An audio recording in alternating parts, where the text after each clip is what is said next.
One of my favorite gags in this movie is the next day, after having slept out on the frickin' bench all night, he's sitting at his desk and he gets a phone call from one of the managers, and he's like, I have your key. And he's so delighted and happy.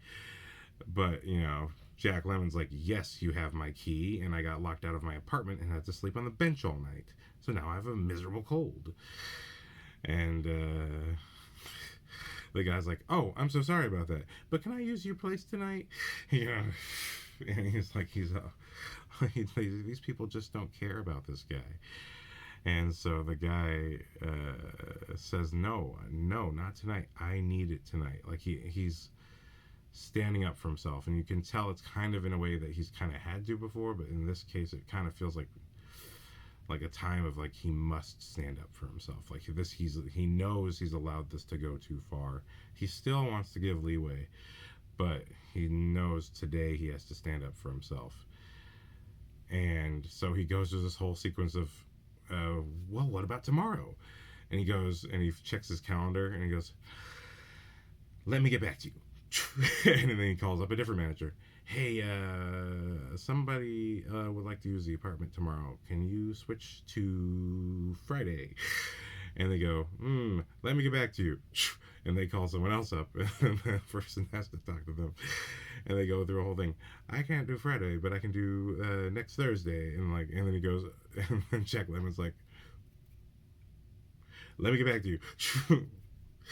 Hey, can you move Thursday? And it's just this whole great, it goes literally on for too long, but it's just the right amount to just be hilarious.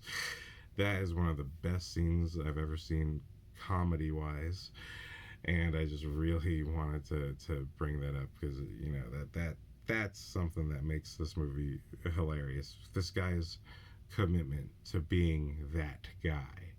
Studious, industrious, resourceful. He's doing all these things, but he's still not quite having his self-respect. But during this sequence, one of the managers says, hey, I'm keeping my promise. I forwarded your recommendation to the boss. And so that day, Jack Lemmon gets the call to go see the boss, and that's when, Shirley Maclaine puts the little flower on him, and he goes in, and the boss, at first it appears to be a normal conversation. And then the boss brings up that there's a key going around the office, and it seems that something's going on. And he even brings up a criminal choice made by someone else in the office a few years ago, requiring the police to bust in and arrest the guy. In every way, the boss is kind of creating a frickin' line of thinking. Because at the end of the conversation, the boss says, now, if you could give me access to the ring, to the key, this could be very beneficial for you.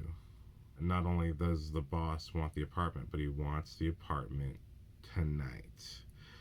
And so the fact that this issue is like the main issue of these two scenes, it's the main issue of every scene, but this is the moment of truth for this guy. He's been trying to get something out of, he's been trying to get something out of being too good of a guy, and this is what he wants. He's like, I just want to get up to a point where I don't have to worry and I don't have to hustle like this anymore. And it comes between getting a good night's rest or securing this opportunity for himself. And he picks the opportunity and gives up the key.